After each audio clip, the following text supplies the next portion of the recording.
Bonsoir ou bonjour, selon le moment du coup où vous allez regarder cette vidéo. Excusez-moi, je tousse encore un petit peu, mais bon. Je voulais absolument faire cette vidéo parce qu'il y a eu quelques nouveautés sur le plan de la science. Et du coup, j'avais plutôt hâte de vous les partager, d'autant que ça va permettre de faire le rebond sur la question du karma du pervers narcissique. Donc voilà, je m'excuse si de temps en temps je m'arrête pour tousser. Voilà. Euh, du coup, voilà, on va reprendre un petit peu le fil scientifique de ce qui se passe sur la planète psychologie depuis ces 10 dernières années. Pour ceux qui ne me connaissent pas, la psychologie clinique était mon métier premier avant que je tombe dans la beauté, le bien-être, le développement personnel et spirituel. J'ai fait psychologie, j'ai exercé en tant que psychothérapeute et j'ai eu également deux chances, entre guillemets.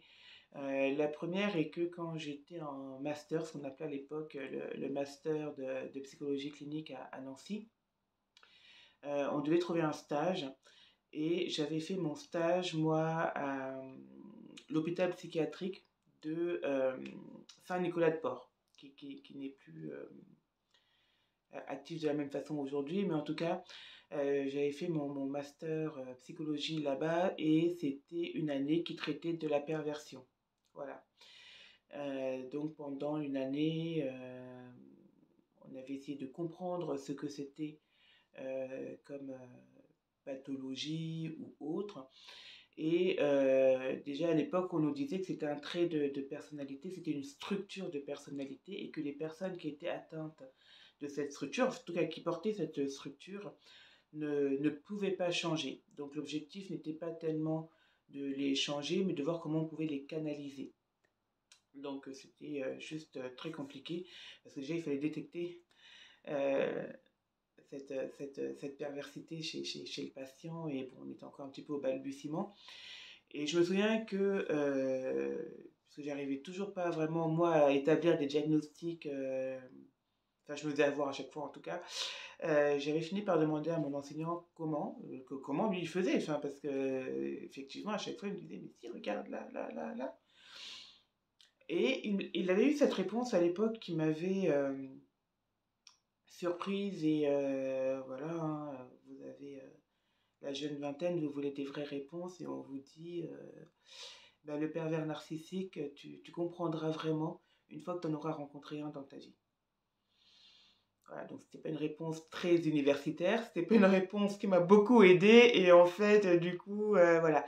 Mais avec 20 ans de recul et l'expérience de vie qui s'est créée entre-temps, je vais remercier Monsieur Bechot, parce que c'était lui, c'était Monsieur Bechot, qui avait été mon maître de stage à cette époque, parce qu'effectivement, on aura beau expliquer ce qu'est un pervers narcissique, on aura beau essayer de décrire, ça paraît tellement hors norme qu'on ne peut vraiment comprendre la perversion narcissique que quand on l'a vécu soi-même. Et c'est vrai en fait. Cette réponse qu'il m'avait donnée, c'était finalement la seule réponse possible à ce moment-là, euh, au vu des connaissances que nous avions en psychologie à ce moment-là. La deuxième chance que j'ai eue entre-temps a été de poursuivre mes études de psychologie par du profilage criminel. Donc j'ai fait 3 années d'études en profilage criminel avec certains enseignants qui venaient du commissariat de Lobo à Nancy, et avec qui j'ai pu continuer à collaborer par la suite. Parce qu'effectivement, à l'époque, j'hésitais entre le fait d'être chercheuse en psychologie clinique ou le fait d'être profileuse. Euh, bon, le choix a été vite fait en fait, parce que profileuse, c'était du bénévolat à l'époque. Donc voilà, donc j'ai continué en psychologie, puis après j'ai exercé en tant que psychothérapeute pendant quelques années avant de me reconvertir dans les métiers que vous connaissez actuellement. Euh, Pourquoi je vous dis ça? Parce que cette deuxième opportunité de vie, de parcours de vie, m'a permis de comprendre certaines choses sur la complexité de la psyché humaine et surtout de comprendre à quel point elle est insaisissable, à quel point elle se crée, je dirais presque à l'instant, et à quel point l'être humain peut toujours nous surprendre dans le bon comme dans le mauvais. Et donc ça, c'était il y a quasiment une vingtaine d'années maintenant. Et puis après, bon, la vie a suivi son cours et donc j'ai fait ma reconversion professionnelle dans l'énergétique d'abord et dans la beauté ensuite et le bien-être ensuite. Et pendant ce temps, j'avais gardé quand même encore un œil sur ce qui se passait en psychologie, comment les choses évoluaient. Mais je ne savais pas que j'étais moi-même en apprentissage, avec à côté de moi une personne qui allait être une grande enseignante en perversion, d'où le fait des vidéos que je peux vous faire au jour d'aujourd'hui pour vous expliquer et avoir de meilleurs mots que vous saurez qu'on l'aurait rencontré.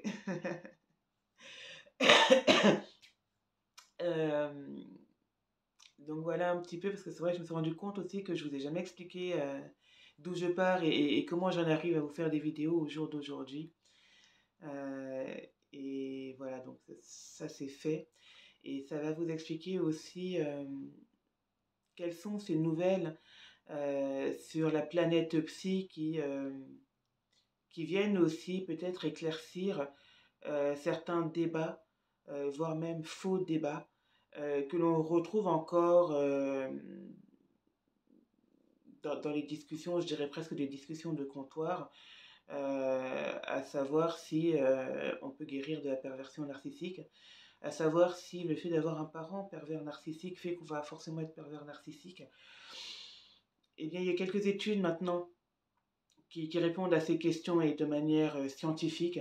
Et la dernière qui est sortie là ce mois-ci est encore plus cadrée et plus fiable que toutes les autres. C'est-à-dire que là, vraiment, à partir de cette étude-ci, qui est une méta-analyse dont je vais vous parler tout à l'heure, ça va clore toutes les discussions. Et ça va donner aussi réponse à ceux qui espèrent encore. Je vous ai dit, quand j'étais à la fac, on nous expliquait que c'était une structure de personnalité. Une structure de personnalité, c'est quelque chose qui ne bouge pas. C'est pas une maladie, c'est pas un rhume. C'est que la personne est comme ça. Mais c'est vrai qu'à l'époque, on le disait sans avoir de données randomisées. On n'avait pas d'études, on n'avait pas vraiment d'articles qui permettaient d'attester ça à 100%. On se basait plus sur nos observations, sur les catégories aussi nosographiques qu'on avait dans le DSM-4 ou le DSM-3. Et d'ailleurs, dans ces catégories-là et dans ces ouvrages de référence-là, la perversion narcissique n'est pas identifiée. On va vous parler de manipulation ou de narcissisme, mais pervers narcissique tel quel, ça n'existe pas. D'où le fait aussi qu'on ne peut pas dire, ben voilà, je porte procès à quelqu'un parce qu'il est pervers narcissique. On ne peut pas le prouver. Enfin, en tout cas, on ne pouvait pas de manière aussi fiable à ce moment-là. Sur ces dernières années, de nouvelles études ont émergé, dont une en particulier qui, je pense, trouve conclusion finalement aujourd'hui, qui avait eu lieu aux États-Unis et dont il y a un documentaire d'ailleurs actuellement sur Netflix, ça doit être sur dans la tête d'un tueur, je crois le titre, quelque chose comme ça, où les chercheurs américains ont voulu un petit peu observer biologiquement le cerveau des pires délinquants qu'ils avaient sous leurs mains dans les prisons. Et quand je dis pires délinquants, je parle des tueurs en série, des sociopathes, enfin, voilà, de ceux qui ont fait le pire du pire. Pour cette étude, ils ont présenté à ces personnes différentes images. Ça va du chaton tout mignon à la personne qui se fait égorger, agresser, etc.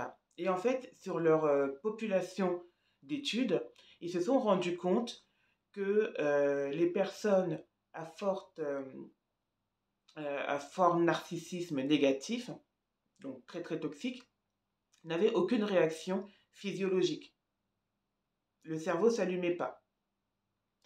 Quand il montrait ces mêmes images à une population dite lambda, la population témoin, du coup, certaines zones spécifiques du cerveau se mettaient en mouvement. Chez leur population cible, sociopathes, pervers narcissiques, manipulateurs, etc., aucune réaction. Bon. Donc là, déjà, d'un point de vue purement biologique, il y avait une première étude très intéressante. Ils ont poursuivi leurs recherches, leurs analyses, et ils se sont rendus compte qu'effectivement, il y avait des circuits neuronaux, des communications neuronales qui n'étaient pas activées chez ces personnes. C'est comme s'il y avait toute une partie du cerveau qui était physiquement là, mais dedans, il n'y a pas de neurones, il n'y a pas de... Il n'y a rien. Il n'y a pas de message électrique qui permet d'activer la zone. Et donc ça vous explique déjà que du coup, pas de réaction, pas électroencéphalogramme plat, électroencéphalogramme plat. On peut pas, on peut toujours espérer, mais il ne se passera rien, quoi. Ils ont poursuivi leurs recherches et quand ils ont regardé un petit peu l'historique personnel de ces individus, ils se sont rendus compte que déjà le cerveau, la plasticité du cerveau se bouclait sur les alentours de 24-25 ans. Et ça, c'est chez tout le monde. Donc les apprentissages que vous avez faits avant ont tendance à rester des modes de fonctionnement bien intégrés dans le cerveau. Ça, c'est la première chose, vers 24-25 ans. La deuxième chose est que si les deux parents, effectivement, sont pervers narcissiques ou ont des traits narcissiques plus, effectivement, cette configuration du cerveau, cette configuration neuronale qu'ils ont observée, va être transmise à l'enfant. Ce qui en même temps est normal, 50% de rien plus 50% de rien, ça va donner rien. Donc 50% de toxique plus 50% de toxique, ça donne toxique. Voilà. Par contre, s'il n'y avait qu'un des parents qui avait des traits de perversion narcissique ou de narcissisme les réactions étaient plus mitigées chez l'enfant. C'est-à-dire que c'est comme si il y avait, je vais le dire rapidement, c'est comme s'il y avait possibilité de faire quelque chose, en fait. C'est, voilà. Je sais que ce que je fais n'est pas bon, mais je le fais quand même. Alors que chez le premier, bon ou pas bon, je le fais.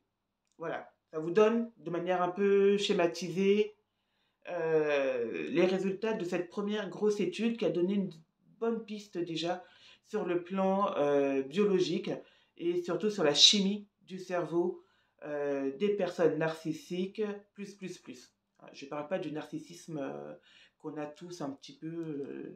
Voilà. L'étude qui est tombée aujourd'hui. Moi j'ai eu la possibilité de le lire aujourd'hui, mais elle est tombée, pas aujourd'hui en fait, mais dernièrement. C'est l'étude, alors j'ai noté quand même les références. Elle est en anglais. C'est la revue de psychologie, Psychological Bulletin, qui l'a sortie. Et cette étude a été réalisée par des chercheurs des universités de Berne et de Münster. Et en fait, cette étude est une méta-analyse. Une méta-analyse, c'est quoi? C'est le fait d'analyser plusieurs autres études et d'en tirer des conclusions. Voilà, donc ces chercheurs ont pris à peu près toutes les études qu'ils pouvaient trouver sur le narcissisme, parce qu'encore une fois, la perversion narcissique dans le DSM-4 n'existe pas, on parle toujours de narcissisme. Donc ils ont pris toutes les études de ces dernières années qui portaient sur le narcissisme et ils en ont fait une analyse, d'où le fait que c'est une méta-analyse. Ils ont croisé toutes les données et ils en ont tiré conclusion. Leur conclusion, elle est simple et sans appel. Le trait narcissique n'évolue pas. Il n'y a aucune évolution. Au sens où il ne disparaît pas. C'est un trait de caractère immuable. Il va y avoir juste des variations dans la manifestation de ce trait et des variations qui sont liées à l'âge. En début de vie, le petit enfant des ténèbres, il n'a pas encore ses outils bien en main. Donc, bon, il tâtonne. Adolescence, jusqu'à peu près le milieu de vie, il se perfectionne progressivement. Mais en même temps, comme tout individu, il est dans la fleur de l'âge. Donc, il est en pleine puissance. Milieu d'âge, ça diminue un peu. Peut-être, pas chez tous. Et si ça diminue un peu, de manière virulente, on va dire, ça s'accentue de manière plus sournoise ailleurs. Donc, il y a un déplacement qui se fait. Voilà. Donc, ça veut dire quoi? Ça veut dire que vous aurez beau prendre cette personne toxique qui est à côté de vous et qui vous pourrit la vie, faire toutes les prières que vous voulez, lui jeter de l'ail, le tremper dans de l'eau bénite, lui faire tout ce que vous voulez, toutes les danses chamaniques que vous voulez, l'enfumer avec toute la sauge que vous voulez, ça ne changera rien. C'est un trait de personnalité immuable. Je vous mettrai en barre d'infos le lien vers cette étude pour ceux qui aiment lire en anglais et qui se sentent suffisamment à l'aise avec ça. Mais la conclusion, elle est sans appel. Et là, que l'on parle du narcissique toxique, voilà, au narcissique ultra négatif, ou alors quand je dis le simple, oui, c'est vrai que quand je dis le narcissique toxique, là je suis plutôt sur le pervers narcissique introverti, hein, ce qui est toxique mais qui l'assume pas tout à fait. Quand je parle du narcissique plus, je suis sur l'extraverti, celui qui l'assume bien et puis qui le fait de manière, voilà. Et l'autre visage du narcissique, c'est l'altruiste ou le victimisé. Ah, je suis la victime. Bon. Voilà. Mais en fait, chez toutes ces catégories-là, ça ne bouge pas. C'est immuable.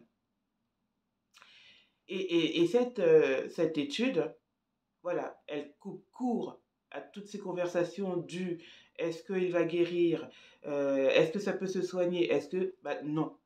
Donc, quel que soit le thérapeute, le psychothérapeute, l'accompagnateur qui va vous dire reste avec, ça ira mieux demain, c'est pas vrai. Soit cette personne n'a pas compris dans quelle situation vous êtes, soit, ça peut arriver des fois dans les situations de thérapie de couple, soit la personne s'est déjà fait, le professionnel s'est déjà fait manipuler par la personne qui est là, et là, du coup, laissez tomber. De toute façon, voilà. Donc, vous avez cette étude maintenant qui existe, et du coup, cette étude va me permettre de rebondir également sur la question du karma du pervers narcissique. Et bien, son karma, c'est ça. N'attendez pas qu'il reçoive des kamehameha ou des boules de feu du ciel. C'est pas ça qui va se passer. Il y est déjà dans son karma. Il n'évoluera pas. Il n'y a aucune évolution possible pour lui. Il va faire semblant, bien sûr. Il peut faire semblant, bien sûr. D'ailleurs, c'est ce qu'il a fait. Pour vous avoir dans sa vie, pour pouvoir se rapprocher de vous, il a fait semblant. Il a fait semblant d'être quelqu'un de normal, il a fait semblant d'être quelqu'un de bien. Alors, toujours pareil, quand j'ai il, vous pouvez mettre elle si c'est plus elle pour vous. Ou elle a fait semblant que sa vie était lisse, propre, nickel, etc. Il a bien fait attention de cacher tous les squelettes dans le placard, dans les placards, etc. Mais en fait, son karma, rappelez-vous bien, au début que vous avez rencontré cet individu, son karma était déjà là. Cette personne n'était personne. Il n'avait pas de compétences, ni de joie particulière dans sa vie, ni même de vrai centre d'intérêt, ni même... Il était déjà emprisonné avec lui-même. C'était déjà une âme errante. Et ça, c'est le karma du pervers narcissique. C'était certainement une personne qui était poisseuse. Ça, c'était les prémices du chaos avec lequel il marche en permanence. Parce que le pervers narcissique, la perverse narcissique, est dans un chaos permanent. Un chaos à l'intérieur de lui-même, parce qu'il voit bien que ses réactions ne sont pas les mêmes que les autres, parce qu'il voit bien aussi qu'il n'a pas les mêmes opportunités que les autres. Il voit bien aussi que quand vous riez, parce que moi je sais que mon rire, ma joie de vivre était quelque chose qui les énerve beaucoup. Quand ils vous voient dans cet état-là, ça les énerve parce qu'eux, ils n'ont pas ça. Ils ne peuvent pas avoir accès à ça. Parce que biologiquement, ils ne sont pas constitués pour. Ils ne sont pas faits comme nous. Et c'est ça, leur karma. Ils n'auront pas une vie pleine et heureuse. Ils n'auront pas des émotions pleines et entières comme vous. Et eux, ils sont coincés avec ça pendant toute leur vie. Vous avez la possibilité de vous en sortir,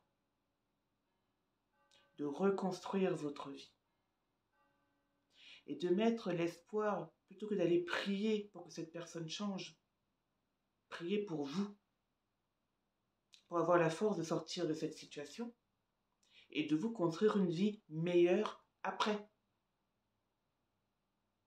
C'est tout ce que vous pouvez faire.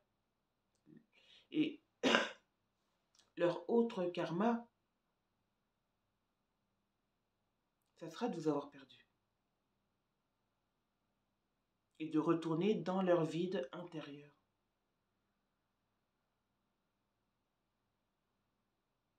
Le karma du pervers narcissique, il est né avec. Il mourra avec. Entre deux, il regarde juste la vie de qui il va pouvoir pourrir, la personne avec qui il va pouvoir transférer un petit peu de son karma, parce que si vous les regardez bien, ils agissent jamais directement. Soit ils vont vous faire agir contre quelqu'un d'autre, soit ils vont faire agir les autres contre vous. Mais c'est jamais eux directement qui viennent mettre la main dans la boue. Donc voilà, entre leur naissance et leur mort, ils cherchent juste sur qui ils vont pouvoir déposer leur karma. Avec qui ils vont pouvoir le partager. Qui va porter ça pour eux? Et tant que vous êtes à côté, vous savez quoi? C'est vous qui le portez. Toutes les malchances que vous croyez qui arrivent dans votre vie, toutes les portes qui se ferment, là où d'habitude, de par votre lumière, de par votre joie de vivre, de par votre rayonnement, vous connaissez juste la loi du oui, la loi de la chance, la loi de l'abondance, la loi de l'attractivité, toutes ces belles lois qui se posaient naturellement dans votre vie.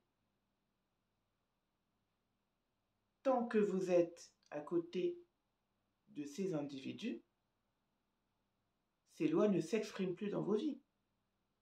Vous rencontrez des portes fermées, vous commencez à rencontrer la malchance, la perte, les difficultés, c'est-à-dire des choses qui ne sont pas dans le monde d'un enfant de lumière, des choses que un enfant de lumière ne connaît pas ça. Ça, c'est aussi une façon que le divin a de vous dire qu'à côté de vous, il y a quelqu'un qui est en train de prendre toutes vos bénédictions naturelles et d'inverser le karma. Vous commencez à avoir son karma à lui qui commence à venir pourrir votre vie. Et pendant ce temps, lui, il récupère le vôtre. Et si vous regardez entre le moment où vous avez rencontré cette personne et aujourd'hui, limite, c'est comme s'il vivait votre vie. J'ai même une dame d'ailleurs qui effectivement s'est rendue compte de ça après qu'on ait discuté toutes les deux, où elle se rendait compte que le projet professionnel que son conjoint est en train de mener actuellement, c'était son rêve à elle.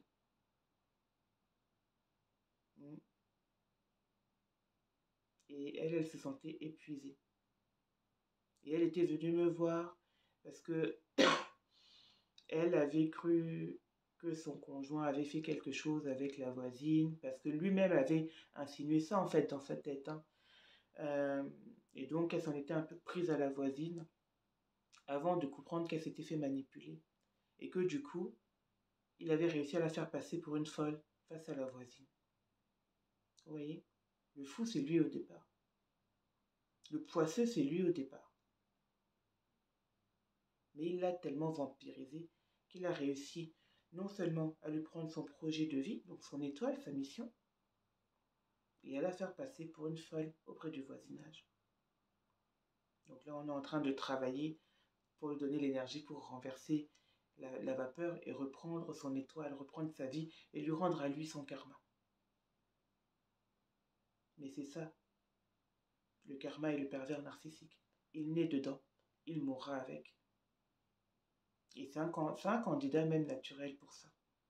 Vous passez toute une vie à faire du mal aux gens. Parce qu'en vrai, celui avec lequel vous êtes aujourd'hui, vous n'êtes pas sa première victime. Hein.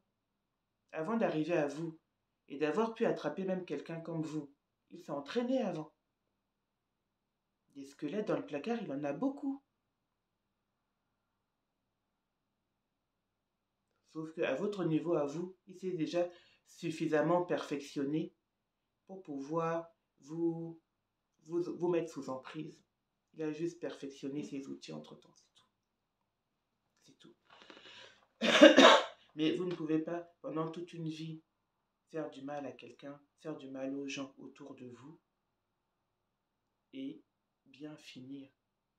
Donc quand vous voyez sur les réseaux sociaux votre PN, ex-PN, qui s'affiche, qui a l'air de vivre une grande vie, qui a l'air de...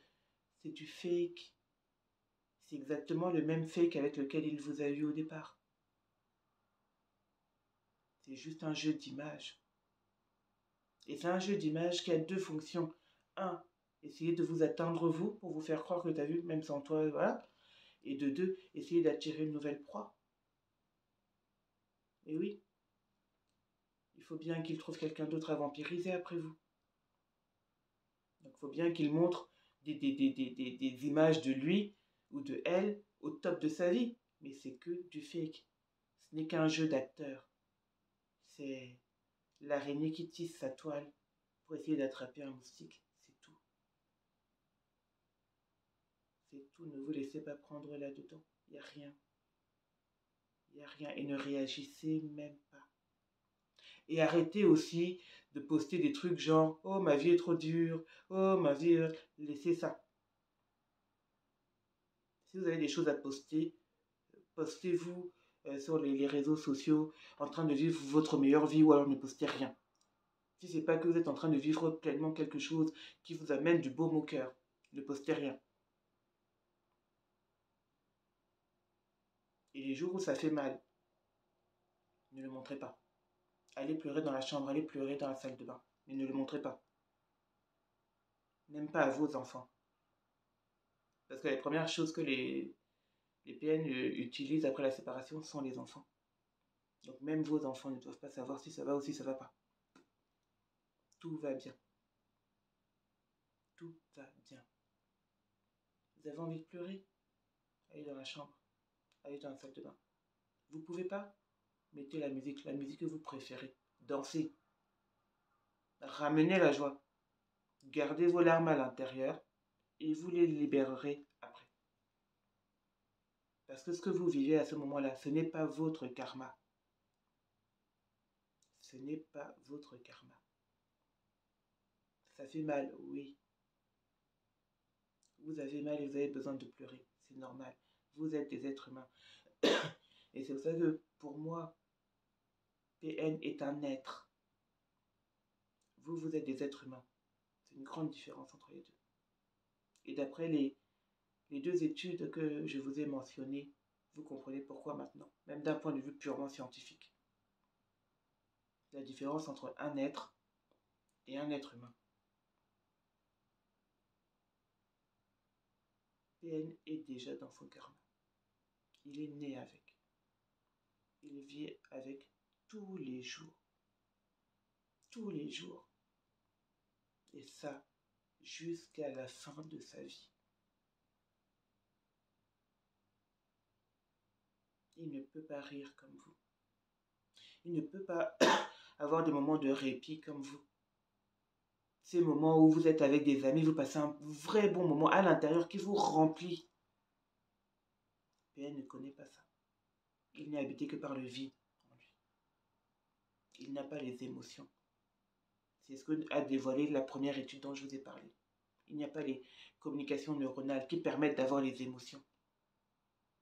Les émotions qui viennent colorer votre vie. Vous avez mal, vous pleurez. Vous êtes heureux, vous riez. Vous avez envie de danser, vous dansez. Vous êtes plein de tout ça. PN n'a pas biologiquement les connexions neuronales, ne serait-ce que pour avoir ce truc-là. cette émotionnalité-là, cette vibrance à l'intérieur. Il l'a pas. Il est arrivé sans. Est-ce que c'est pas le karma, ça, déjà? Vous mangez votre plat préféré. Vous savez que c'est bon. PN n'a pas de plat préféré. C'est-à-dire que vous pouvez lui mettre n'importe quel plat. Ça n'a pas de goût, c'est fade. Et ça, c'est à vie. C'est pour toute sa vie.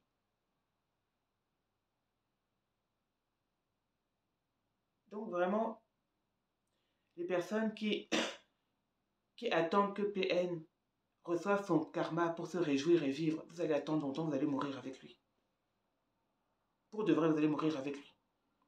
Tant que vous n'aurez pas compris qu'il est déjà dans son karma.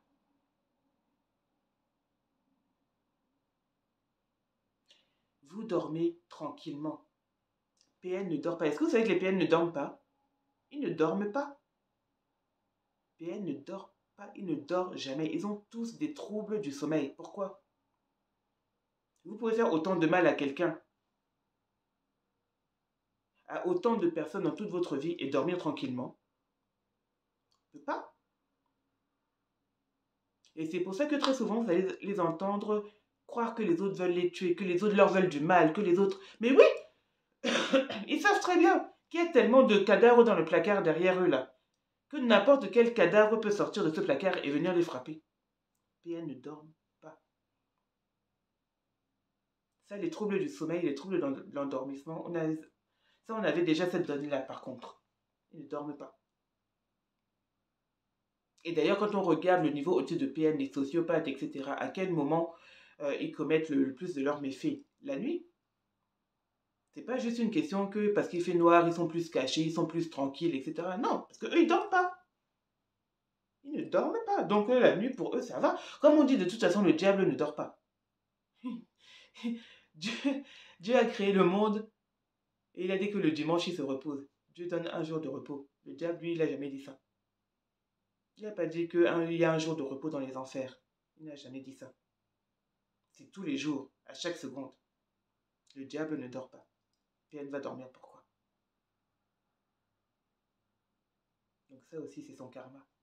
Il n'y aura pas de repos dans sa vie. Il est déjà dedans.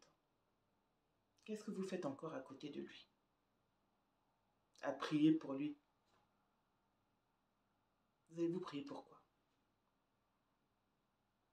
À lui souhaiter quoi?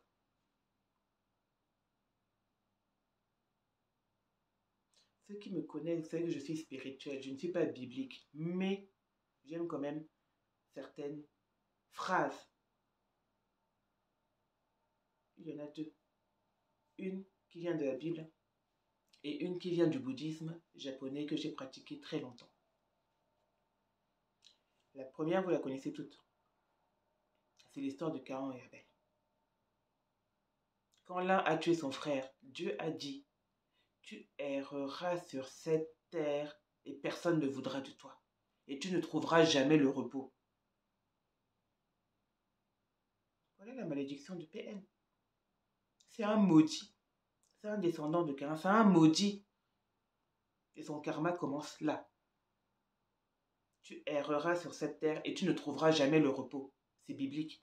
Donc, quand vous allez prier Dieu, vous allez prier pourquoi? Il a déjà pris sa décision il y a bien longtemps. Il a dit que ces êtres-là vont errer sur cette terre sans jamais trouver le repos. C'est pas compliqué. Vous allez encore frapper à sa porte, pourquoi?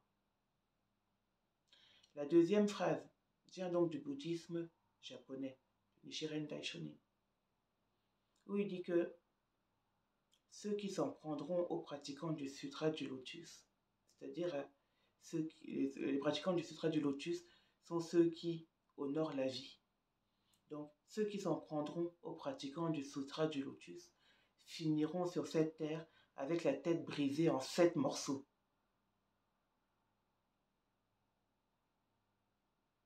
Ça vous rappelle pas l'histoire des 7 démons? 7 morceaux, 7 démons.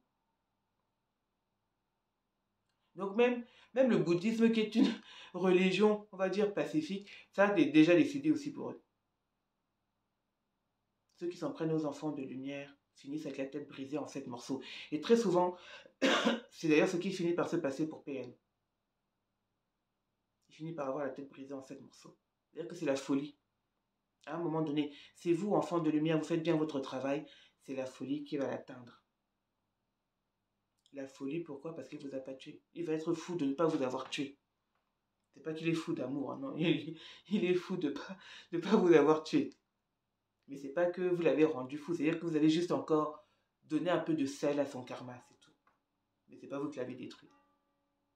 Donc, c'est pour dire que sauvez-vous. Votre karma n'est pas son karma. Et votre karma n'est pas de supporter cet enfant des ténèbres toute votre vie. Non. Vous, vous êtes des enfants de lumière. Vous, vous êtes des enfants de lumière. Votre karma à vous, c'est de déployer vos ailes à l'issue de cette rencontre avec cet enfant des ténèbres. Vous devez déployer vos ailes, déployer votre lumière et avoir une meilleure vie après PN qu'avant PN. Donc voilà, donc j'espère que vous avez trouvé dans cette vidéo les renseignements. Si vous vous posez la question de est-ce qu'il peut guérir ou pas guérir et quel est son karma, j'espère que vous avez trouvé réponse dans cette vidéo. Et du coup, ça va me permettre de vous retrouver dans la prochaine vidéo pour pouvoir vous parler. Une première vidéo sera sur Samhain qui arrive, j'ai hâte, qui arrive à la fin de ce mois. Et donc la deuxième vidéo sera sur l'œuvre au blanc de PN et comment travaillez-vous aussi votre œuvre au blanc. En attendant, je vous souhaite une bonne soirée ou une bonne journée selon le moment auquel vous avez regardé cette vidéo et je vous dis à tout bientôt.